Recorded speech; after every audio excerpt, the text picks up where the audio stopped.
All right, let's just go to running back and who we're all in on. The first guy I'm going to say, because we've already talked about in previous episodes, it's Nick Chubb. And I feel Mm. like we're just patting each other on the back. We keep talking about Nick Chubb. We both love him this year. His efficiency, I think, is going to be insane. If he finds the end zone a lot, he's going to be a monster. I can't wait to get the Browns projections done to see where I have him. But any 15-second comment on Nick Chubb? He's beautiful, amazing, and wonderful, and I've loved him for a long time. I feel like you've disliked him for a long time because you're a PPR boy, and I think that he's just great, and I love him dearly. Okay, my guy, Zach Charbonnet. We're popping Hey, bottles, baby. He is going as running back 34 off the board, pick 100, and I'm not gonna lie, I am very close to making him my lead back out of Seattle. yeah, Kenneth wouldn't surprise Walker, me. I feel like Kenneth Walker. I'm getting some DeAndre Swift vibes from Ken Walker these days, where it's like he's going to be a guy that a lot of the armchair people, a lot of the fantasy people are going to say, "Oh, we love DeAndre Swift. Look how explosive he is." And then coaches are going to look at him and say, "Yeah, but he does this wrong, this wrong, this wrong, and this wrong." And they're all things that advanced metrics aren't that good at gauging yet.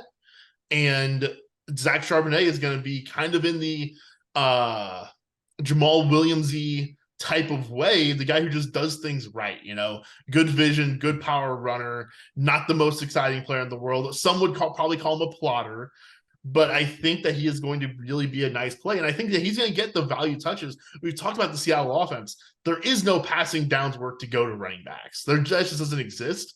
But I think Charbonnet is going to get the goal line work. I think Charbonnet is going to end up getting more carries than Ken Walker as a whole. And I think that him going as behind James Cook, I think is a perfect dichotomy of what fantasy people want to have happen versus what I think is going to end up happening, right? James Cook's exciting. I think Charbonnet is going to just do more, though. Yeah, I am very scared about Ken Walker's inefficiency from last year. I'm not quite ready to just give up on Ken Walker. I don't think Pete Carroll is just going to give up on him, but I definitely love Zach Charbonnet. I'm going to try and draft him wherever I have. I pretty much have him ranked right now where he's going off the board. I have him at running back 35. I definitely want to put him a lot higher. I just haven't really got to that point yet. But no, I definitely love Zach Charbonnet. I do have another running back that I also love. He is a rookie and he fits kind of right in with what we were just saying because he's Jahmyr Gibbs. He's replacing Mhm. the Swift role, and I think the Swift role is going to be insanely valuable when you actually like what running back you have in that Swift role. And draft capital history tells us that history tells us that running backs with that draft capital have great fantasy production. Or you don't like over exaggerating certain words, like when someone uses great, but he's going to have very, very good fantasy production as a rookie. And I'm buying into Jahmyr Gibbs. He should Uh, have great. He's yeah, going as in order for him to live up to the draft value on ADP at running back 13, he needs to be great. yeah. So but I honestly think with that Detroit offense, that Gibbs and Montgomery can both have very good I fantasy seasons. I've been saying it for months. I think both are going to be RB2s. Yeah. So I have two names for folding. Real quick, Oh yeah, because you say you're all in on Gibbs, he is right at running back 13. Are you that all in? I'm not. So I did not look at ADPs before we did this. Because that's the thing. In order to say you're all in on Gibbs, you've got to be all in.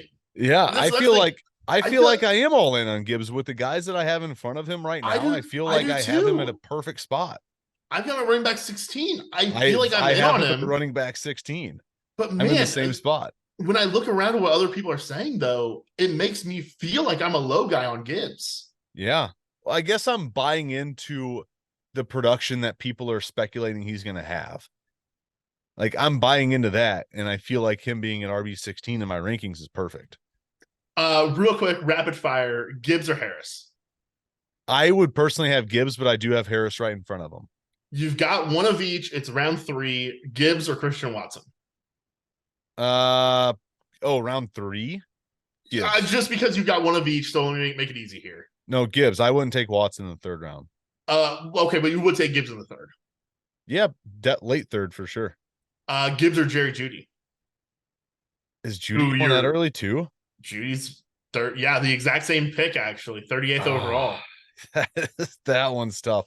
Full PPR, Yeah. which doesn't really Well, help the let case. me double check my full PPR on Fantasy Pros. Pick Oh, that 38. is tough. That's Yeah, what I mean. probably give me Gibbs. Gibbs or your guy Amari Cooper. Gibbs, I think. Gibbs or Keenan Allen. Oh, Gibbs. Of course, I you hate Keenan Allen. I might take Amari Cooper over Gibbs. Gibbs or Mark Andrews.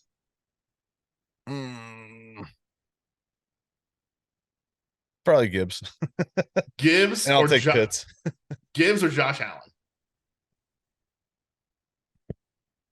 See, I think a lot more league context needs to be in there. With no other league context, I'll take the running back. You don't know anybody else in this league.